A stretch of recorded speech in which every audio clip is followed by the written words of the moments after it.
Bonjour Cyril Guimard, bienvenue sur Cyclisme Actu. Il s'est passé plein de choses évidemment au mois de mars. On va revenir sur la plus récente, Milan-San Remo, 115e édition de la Primavera, la plus rapide de l'histoire tout simplement. Pour la première fois depuis 8 ans, un sprinter qui s'impose sur la Via Roma. Qu'est-ce que tu as pensé de cette édition? Est-ce que tu as apprécié le scénario comme bon nombre de suiveurs du cyclisme? Eh bien, bonjour Arthur. Oui, un Milan-San Remo qui a été indécis jusqu'au bout. Le plus rapide, oui, mais moi, ça m'impressionne pas. C'est pas ce qui m'impressionne parce que demain, s'il y a un vent à 10 km/h plus vite, eh bien, on ira encore plus vite. Si on met le vent de face, on va arriver avec trois quarts d'heure de retard et on verra pas l'arrivée parce que les faisceaux de télévision auront été coupés.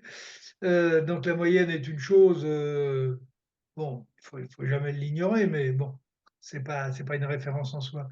Non, un Milan-San Remo, que j'ai vécu, avec beaucoup de plaisir, que j'ai commenté d'ailleurs avec mon ami, Arnaud Souk sur, RMC en direct. Donc là, bah, ça a bougé un petit peu, c'est vrai que c'est une course où pendant 95 de l'épreuve, bon, on va le dire, honnêtement, tu t'emmerdes, il y a rien à voir et puis, cette descente et les 2 derniers kilomètres et demi, lorsqu'on arrive au moment où vous allez avoir, l'attaque de Mauric, Mhm.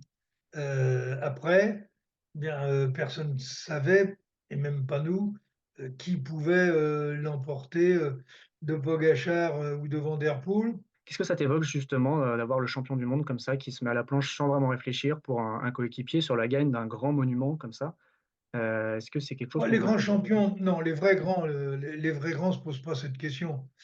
D'abord parce que c'est des gagneurs et quand on peut pas gagner soi-même, on peut gagner par personne interposée et en fait, le grand patron de ce Milan-San Remo, c'est Van der Poel. C'est lui qui a décidé et à partir du moment où on a compris, que Van der Poel ne jouait plus la gagne, mais qu'il allait faire marron tout le monde. Et c'est ce qui s'est passé. Il a roulé derrière, Maoric, il a roulé derrière Sobrero, il a roulé derrière, Pidcock, un tempo relativement important, ce qui fait que ça a condamné, tout le monde.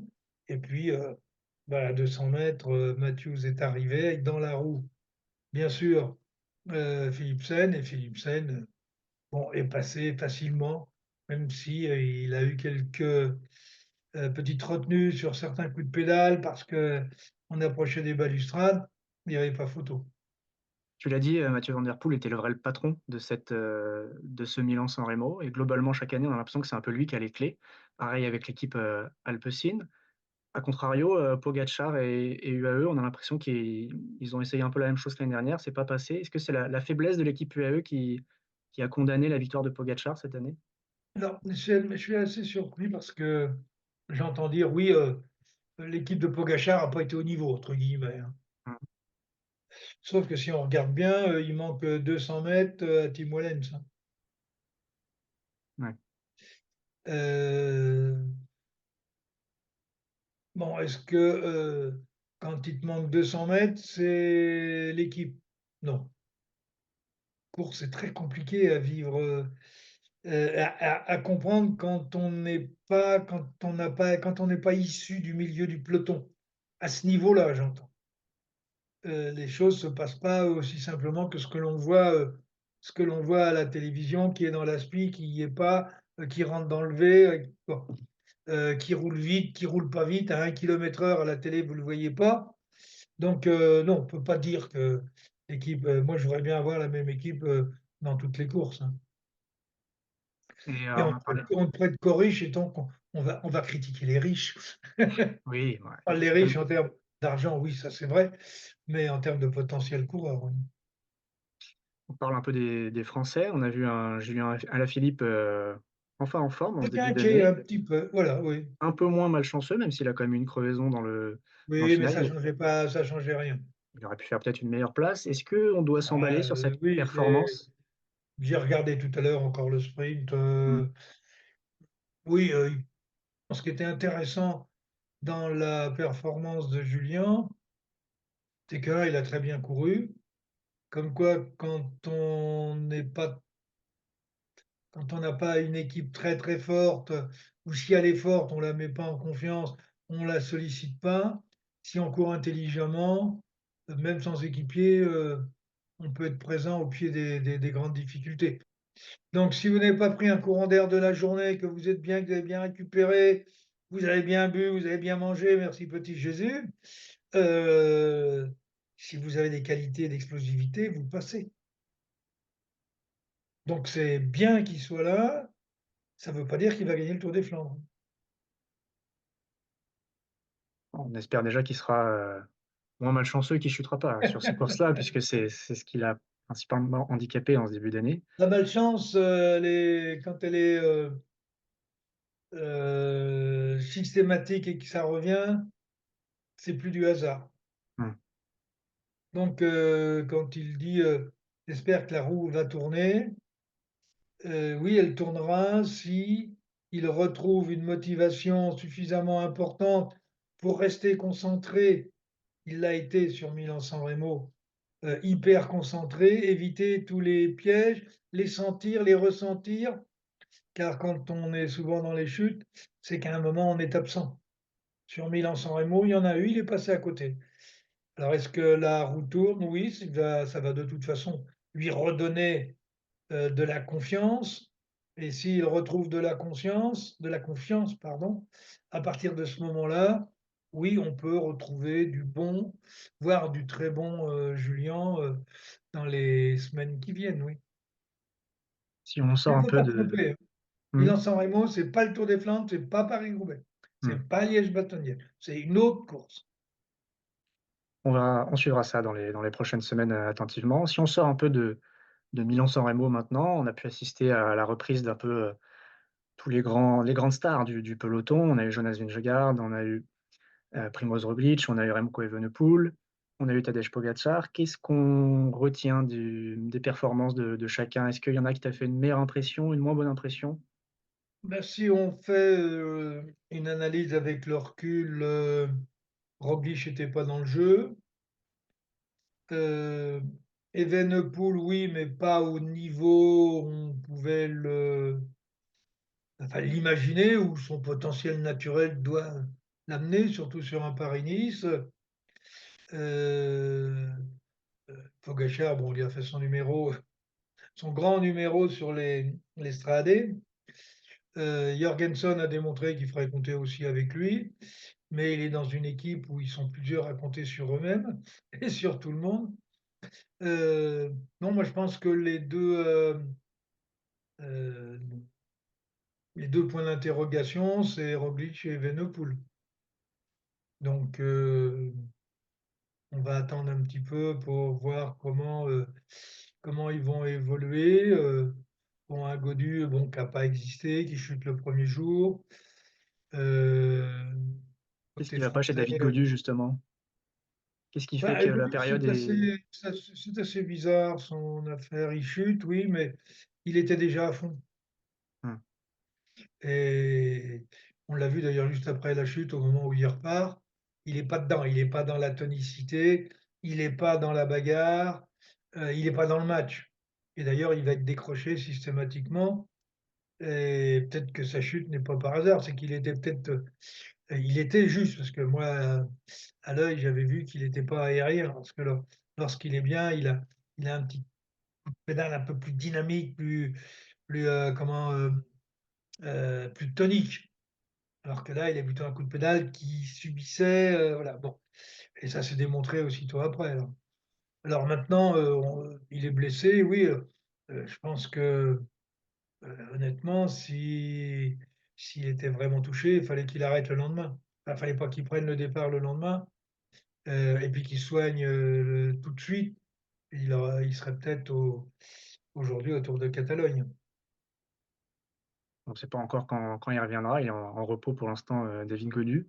Si on parle un peu son compère à la Groupama FDJ qui sauve un peu les meubles en montagne, Lenny Martinez, dont on avait vu une très bonne performance sur Au Grand Camino, qu'on va voir, également cette semaine sur Ah, le il est Col bon d'Agade. partout, hein, depuis le début de saison, il est Sur présent, l'Estradé, bon, il il gagne a une gagné la course, Gila.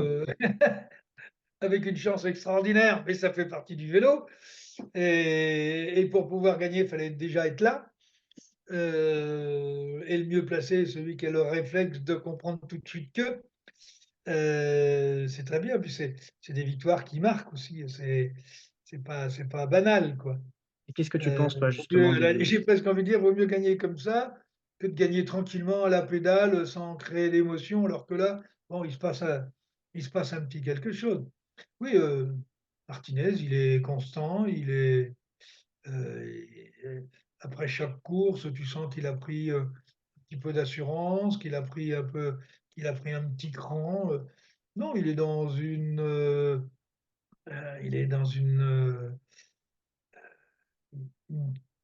une saison qui semble bien, très, très bien se passer pour lui.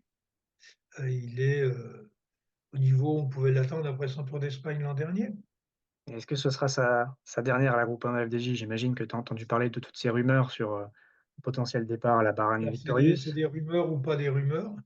Et évidemment, des rumeurs qui semblent quand Le même problème, plutôt c'est quand on confirmées. parle de rumeurs, on ne donne jamais la source. Et ça, c'est très inquiétant, «Ah, on nous dit que». Moi, j'ai toujours envie de dire: «C'est qui on?» Voilà, bon, pour moi aujourd'hui, il est à Groupama FDJ. Qu'il y ait des négociations en cours compte tenu de ses résultats, enfin de ses performances et que, ses agents parce que vous savez que maintenant c'est les agents qui font les salaires, Mmh. ou presque et bien d'autres choses, parce qu'on approche quand même du foot, ce qui malheureusement n'est pas le plus rassurant, et donc il y a des renégociations de salaires, de prolongement de contrats et je pense que c'est tout à fait légitime. Alors maintenant, est-ce que Marc aura, 2 choses, l'envie de le garder et s'il a l'envie de le garder, est-ce qu'il aura les moyens de le garder? C'est tout et ça, c'est pas des rumeurs, c'est de la réalité.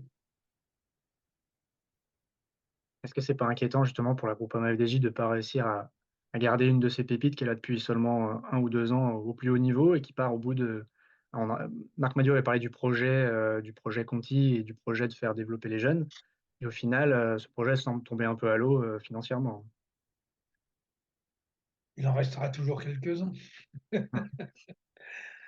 Vous savez, j'ai discuté avec mon fils, tout à l'heure, qui est un ancien professionnel, de foot.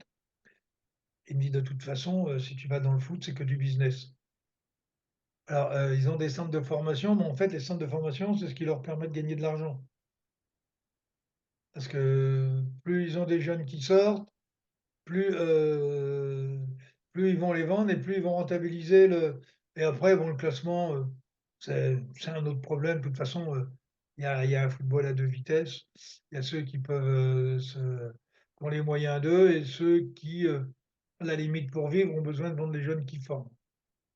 Bah, le cyclisme va rentrer dans cette ère-là parce que Marc Madiot, bah, comme Vincent Lavenu, on a mis en place des structures qui sont performantes, comme les centres de formation sont performants, dans le foot en France, hein, et c'est pas d'aujourd'hui et c'est pas Guiraud qui nous démentira, heu, à Auxerre.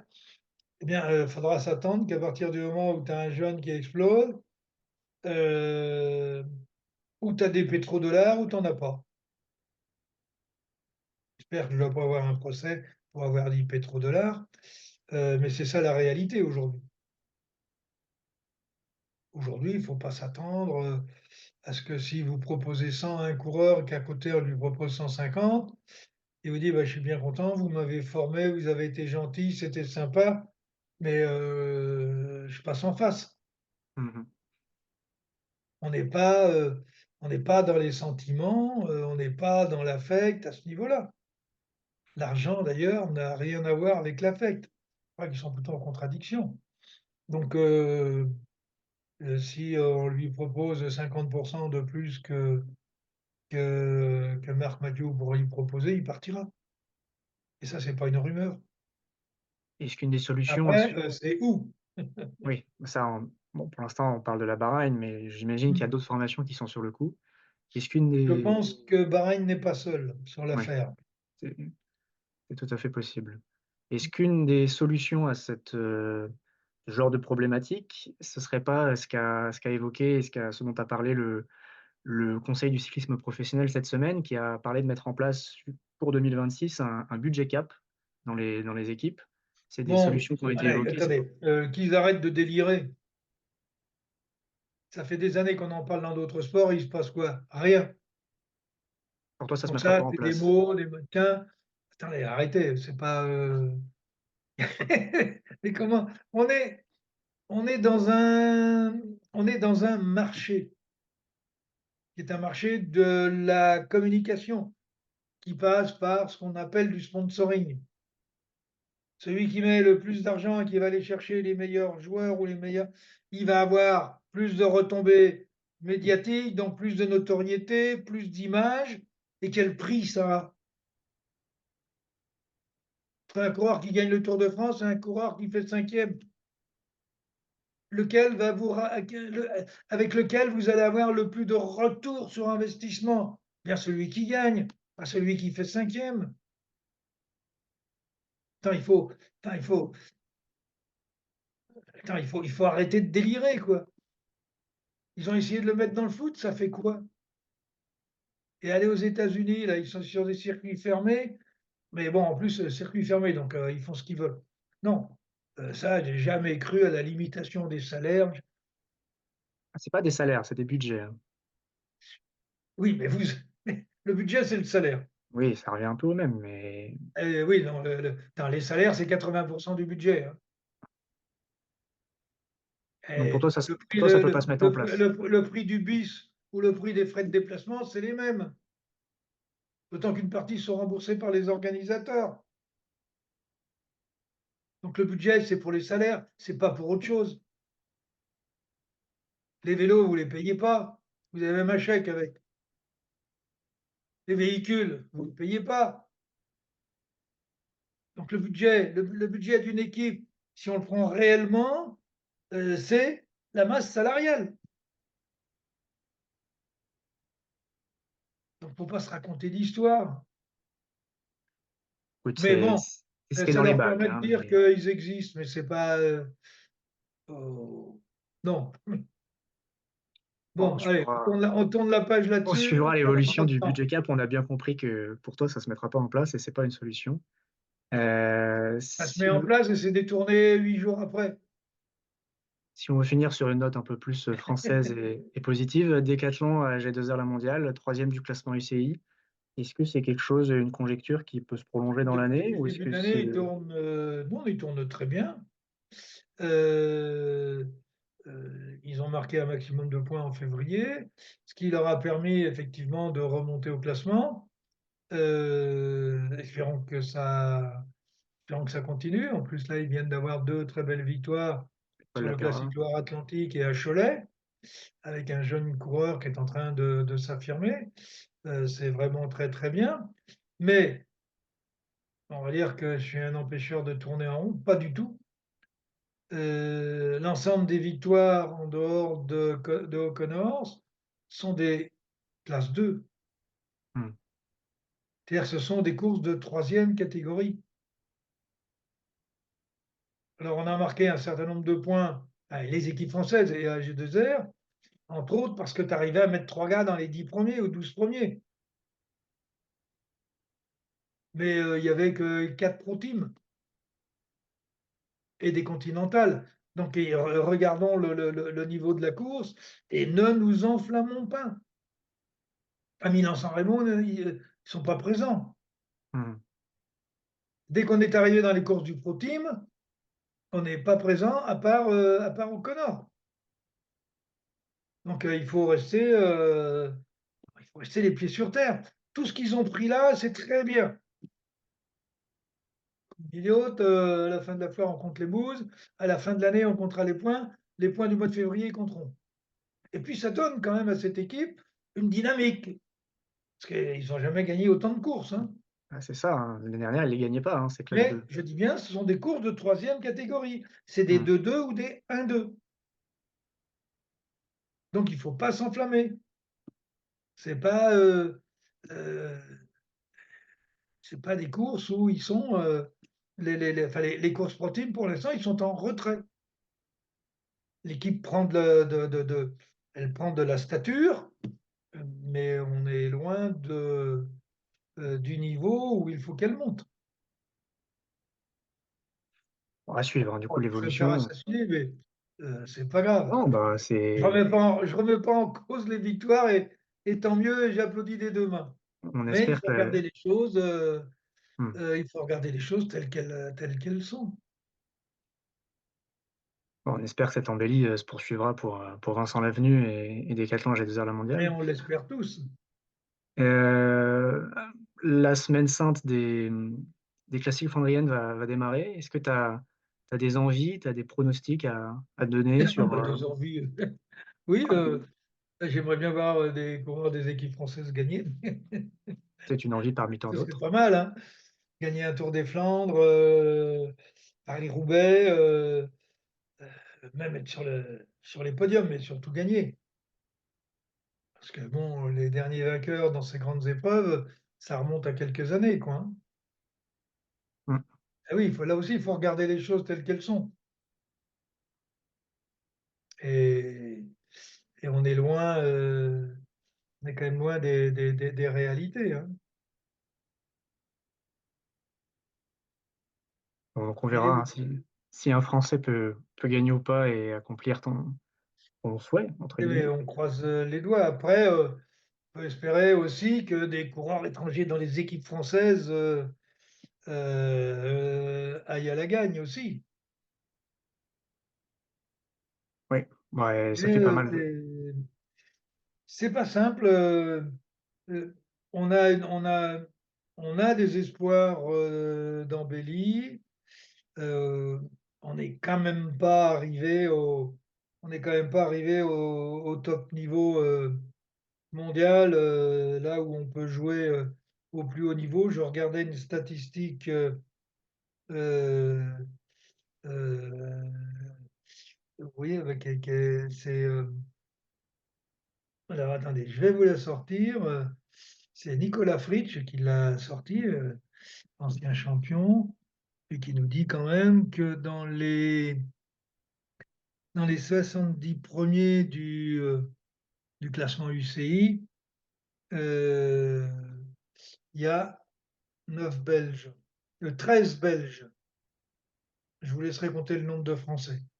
Un peu moins, j'imagine? Dans un pays où il y a 11 millions d'habitants et nous, on est plus de 60 millions.